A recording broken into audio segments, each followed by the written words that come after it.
Taas kamay lahat ng first timer. Yan, oh. Ang hindi magtaas ang kamay, mamalasin. Now na. Yan, si Kuya bigla nagtaas eh. Nung hindi magtaas ang kamay, mamalasin now na. Yan, ako, first timer. Nangunbins pa, ikaw rin, di ba? First timer ka, taas ka kamay. Kailangan talaga, okay na Kuya, sige, baba mo na. Talaga ayaw mo malasin, ha? Anyways, guys, siguro iba-iba paraan yung mga na-invite dito. Actually, kaya ako tinatanong, sino yung mga first timer? Malamang yung mga iba ho dito, hindi alam bakit ka nandito. Yung iba, malamang bad trip pa rin. Baka yung iba yung mukha dito, mukha namoles, saka dyan. So, ibig sabihin ho, first timer ka. Okay, isa lang ho, ma-advise ko sa lahat ng first timer, medyo bad trip pa po, isa lang po, move on po. Okay, bakit ko ho tinasabi yun? Kasi nung first time po ako na-invite, ganyan din po naramdaman ko. Sobrang bad trip po ako nung na-invite ako. Bakit po? Ako po kasi yung tipo ng taong sobrang hirap invited. Inabot po ako ng 2 buwan bago po ako nayaya ng kaibigan po. Ng kaibigan ko, ganun po ang katinding invited. Bakit po? Every time niyaya ko kasi ng kaibigan ko, sagot ko lagi, wala akong time or busy ako. Bakit po? Bigyan ko konting background sa akin. Estudyante ho ko na-invite ako. Bakit hindi ako na-invite? Actually, UST student po ako. Hindi po ako nakapag-aral sa UST dahil mayaman kami. Actually, kaya po ako nakapag-aral sa UST. Scholar po kasi ako ng UST. Player po ako ng table tennis. Dahil varsity po ako, para makakuha ng scholarship, kailangan ko mag-training. Ang training time ko po from 7 a.m. to 11 a.m. Ang klase ko naman po from 1 p.m. to 7 p.m. Ibig sabihin po, simula 7 ng umaga hanggang 7 ng gabi, nasa eskwelahan po ko niyan. After school ko po, umuwi po kagad ako sa Dangwa, tumutulong pa po ako sa nanay ko sa pagtitinda ng bulaklak. Ganun po ang kabisi. Kaya every time niyaya ko kaibigan, extra income, part-time job, pagkakakitaan, sagot ko lagi, wala akong time. Alam niyo po, dumating yung time yung kaibigan ko, halos pag nakikita ko, iniiwasan ko na po. Dumating yung time yung kaibigan ko nakasalubong ko, hindi ko alam kung sinasadya niyo, nagkataon lang. Sobrang gigil-gigil, nanginginig pa, excited, sobra, Dan, gumagano. Sabi ko, bakit ano meron? Dan, sumama ka sa akin. Sabi ko, bakit ano meron? Dan, sumama ka sa akin, yayaman na tayo. Yung narinig ko yung word na pagyaman, alam sabi ko sa kaibigan ko, pare, nasisiraan ka na ng ulo. Bakit po? Hindi na ho pumasok sa utak ko yung word na pagyaman. Feeling ko po, ang chance ako na lang yumaman is makapag-abroad or tumama ho sa loto. Yung alam po, imposible naman ako tumama sa loto kasi hindi naman po ako tumataya. Hanggang one time ho, yung kaibigan ko, lagi ko niya, nire-reject ko pa rin. Hanggang one time lumapit ho sa akin kaibigan ko, dahil sumama ka sa amin, papakilala ko sa iyo, chicks. Parang ipapakilala ko sa iyo, chicks, hindi ordinaryong chicks. Yung ipapakilala ko sa iyo, chicks, FHM model. Aaminin ko na yung totoo, wag lang lalaki ang ulo mo. Sabi ko, bakit naman lalaki ulo ko? Hindi, para ito yan eh. Sabi ng kaibigan ko sa Dan, yung ipapakilala ko sa yung FHM model, kaya kita kinukulit, ang totoo nun, may crush siya sa'yo. Yung narinig ko, may crush sa akin ng FHM model, payag kagad daw. Kasi inisip ko FHM model, pag yun naging girlfriend ko, lahat na napapanood ko sa YouTube, gagawin ko lahat sa kanya. Kaya sabi ko sa kaibigan ko, sige tol, saan ba yan? Sabi sa kaibigan, Ortigas Podium daw ulit. Yung narinig ko Ortigas Podium, nagtaka na naman po ako. Bakit ako nagtaka? Sabi ko sa kaibigan, teka tol, parang may mali. Bakit yung niyayaya mo ko, lagi Ortigas Podium ang niyaya mo sa akin? Sabi ng kaibigan ko sa Dan, ang Ortigas Podium, yan ang tambayan ng sosyal at mayayaman na tao. Palibasa ka, dukha ka, pulubi, hampas lupa, dugyot, hikaos, may gulong ang bubong ng bahay. Hindi mo alam yan. FHM model ang i-date mo. Alam nga i-date mo yan, Evergotes, correcto pa, ikaw masaksak yan doon. So ako naman, nalait ako, oo na lang ako. So to make the story short, pupunta lang ako ng podium, sabi ng kaibigan ko, Dan, please be on time, 4 p.m, dapat nandun ka. So hindi ako masyadong excited, 2 p.m pa lang po, nandun na ako. The next question, sabi ko, dito na, me, where na you? So, dumating ho yung kaibigan ko, sobrang nagmamadali pa. Sabi ng kaibigan ko sa Dan, napakaswerte mo yung araw to. Sabi ko, bakit ako swerte? Dan, yung ipapakilala ko sa FHM model, may event sila ngayon. Sabi ko, anong event? May mag-walk sila. Paano mag-walk? Mag-ramp modeling sila. Naka-black tibak lang. Yung narinig ko, black tibak lang. Alam mo, ginawa ko sa kaibigan ko, niyakap ko kagad. Pare, tunay ka talagang kaibigan. Alam mo, sabi ko sa kaibigan, tol, tara, saan yan? Doon din, lakad kami. So ngayon, naglakad ho kami, papunta sa Uno na. Doon nga ba naglalakad ako, nakita ko, habang palapit ako sa opisina ng Uno, ang daming tao. Sabi ko, pare, maraming taong yan. Pare, yan ang mga ate ng FHM, beben. So sabi ko, sarili ko, grabe talaga sa Pilipinas, basta FHM, dinudumog. Hanggang palapit ako ng palapit, paglapit ko, daming mga estudyante, mga naka-uniform pa. Sabi ko, sarili ko, pare, grabe talaga dito, no? Isip-isip ko, grabe talaga sa Pilipinas, bata pa lang, manyak na. Hanggang sa pagpasok ko, to make the story short, pinupupo ako dyan sa pinaka-arpian. Sir, kung saan ka nakaupo, dyan ako nakaupo. Sabi ng kaibigan ko, sabi ko, bakit ganito? Parang may whiteboard, may mga produkto, pare. Sabi sa kaibigan ko, Dan, ganyan talaga ang VIP event. Exclusive event to for Uno. Napakaswerte mo, nabigyan ka ng tsansa. Sa harap ka pa nakaupo. So inisip ko, saan maglalakad yung mga tao? And late ng stage, pare. Kaya nga VIP, piling tao lang ang pwede pumunta.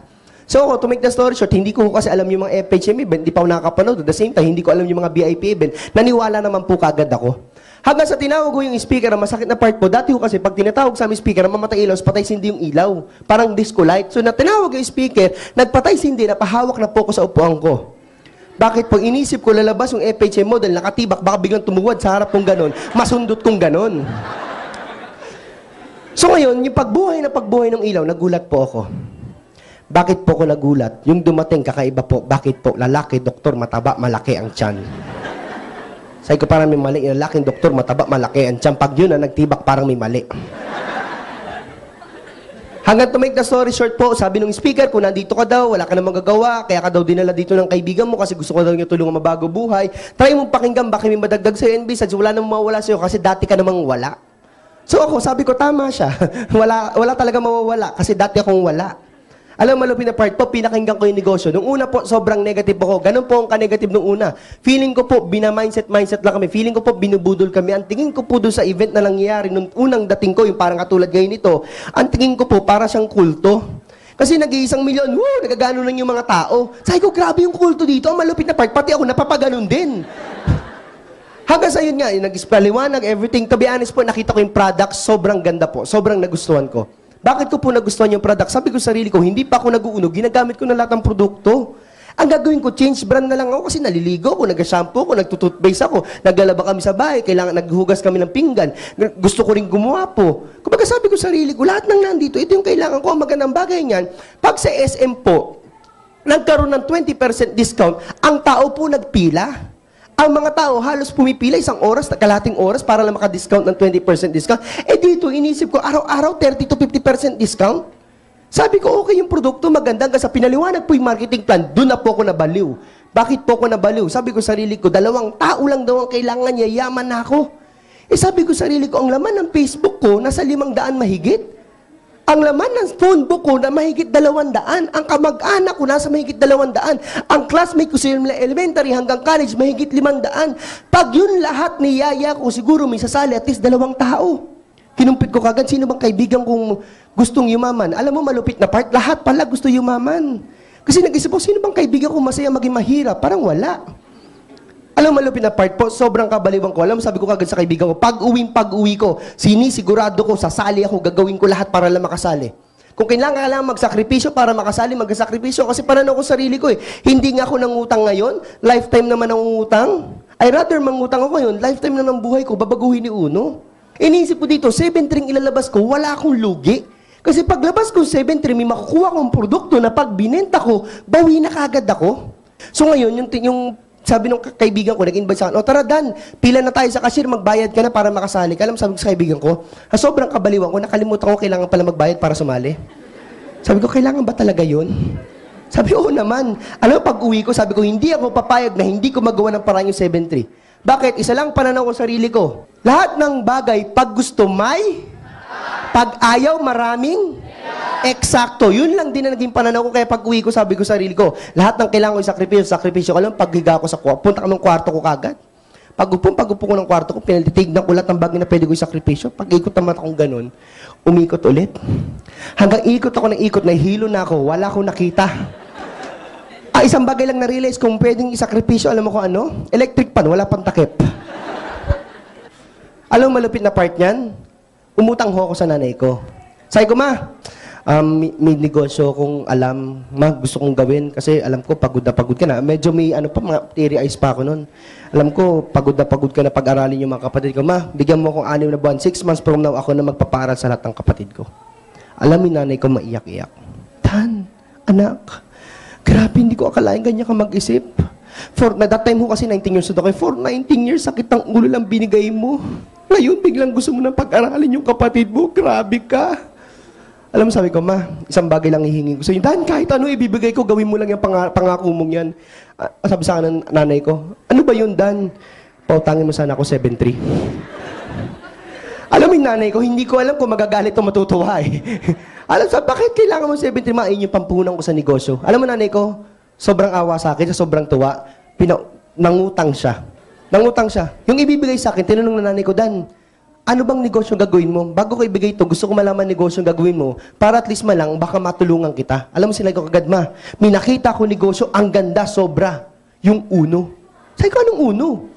Yung maraming produkto. Anong maraming produkto? May yung nag-i-invite ng tao. Na-invite? Networking, recruiting. Sabi ko, networking. Alam mo sabi na nanay ko, Dan, kung kailang ka tumanda, saka ka naging tatanga-tanga. Galit na nanay ko sa akin. Ba't hindi ka pinag-aral sa UST para mag-networking? Yung networking para sa mga taong walang magawa sa buhay yan. Para sa mga taong manluloko lang yan. Para sa mga taong walang future yan. Sabi ko kagad nanay ko, ma, paano mo nalaman pangit uno? Wala, basta pare-pares lang yan. Narinig ko na yan, networking na yan. Tinanong ko sa kanya, ma, alam mo ba kung saan opisina ng uno? Hindi. O paano mo nalaman pangit? Basta pangit siya. Matanong ko lang, alam mo yung marketing plan? Hindi. O paano mo nalaman pangit? Hindi mo pala alam yung sinasabi mong pangit. Basta pangit siya. Alam mo malupit na part? Hindi ho ako pinautang. Umutang ako sa tatay ko, hindi rin ako pinautang. Umutang ako sa girlfriend ko, hindi rin ako pinautang. Alam mo ginawa ko ho? Hindi po ito inaalaw ng kumpanya, yung nga lang personal reason ko po bakit ito ginawa. Kasi isa lang pananaw ko sarili ko, gagawin ko to for better. Alam niyo po, nagsakripisyo ako ng gamit ko. Binenta ko po cellphone ko.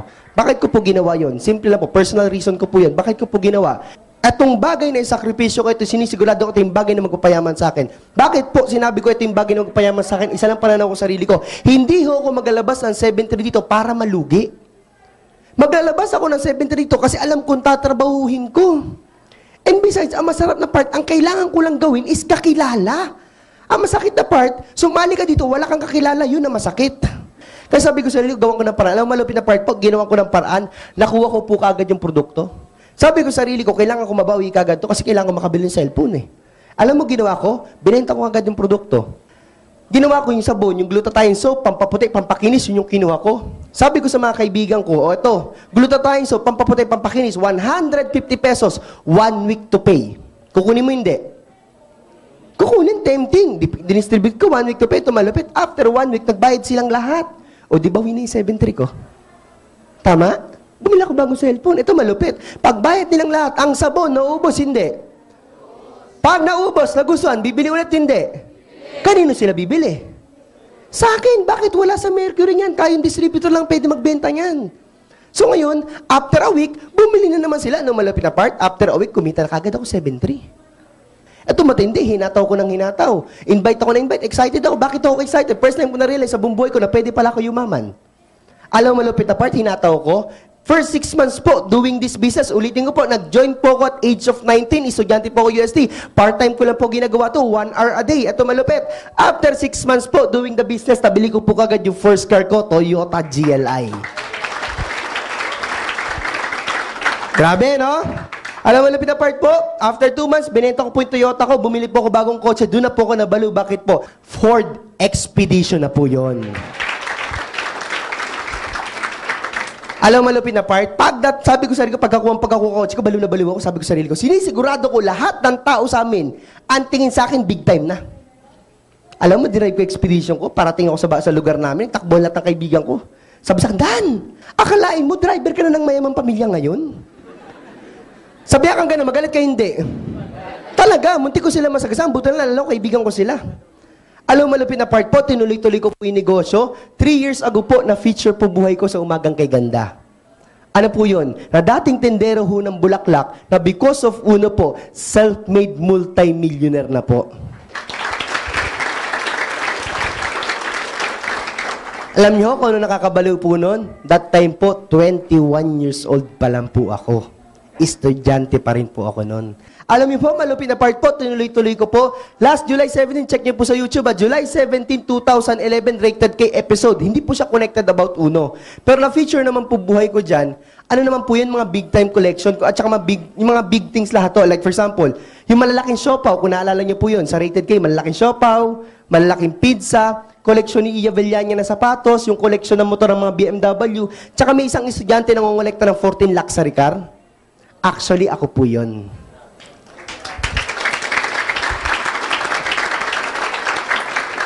Pinakita po na lahat, yung lahat na naging coach ko, yung BMW ko po, yung Porsche ko po, yung Benz ko po, even po yung naging Jaguar ko, pinakita po dun lahat. Alam mo nakakabalo na part? That time po, 23 years old pa lang po ko. Sino ko para mag-drive ng mga ganong kotse? Alam niyo, magandang bagay, tuloy-tuloy ko ho. After ko na-feature sa Rated K, last month naman po, na-feature ako, Go Negosyo. Sobrang dami po ditong nabago buhay because of po, isa po ko doon. So, anong point ko, eto ho palang negosyong to is helping business. Paano helping business? The more na nagyayaya ka ng tao, the more na nakakatulong ka sa kapwa mo. Bakit po? Nabibigyan mo ng tsansa yung mga kaibigan mo or kakilala mo na may tsansa pa palang mabago buhay nila. Alam niyo ho, masarap na part, dahil po nagsakripisyo ko ng 7,300, dahil hinato ko po yung negosyo, nag-decide po ko gawin to, ang pinakamatindi pong part, buong pamilya ko po. Natulungan ko po maiangat yung buhay nila sa kahirapan.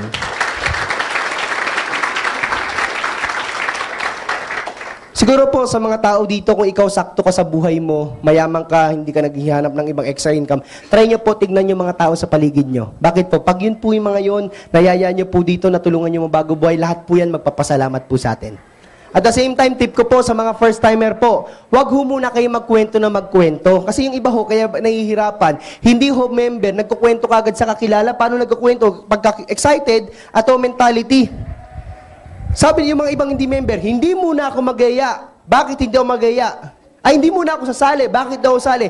Mag-i-invite muna ako ng dalawa. Pag sumali tong dalawang to, saka ako sasali.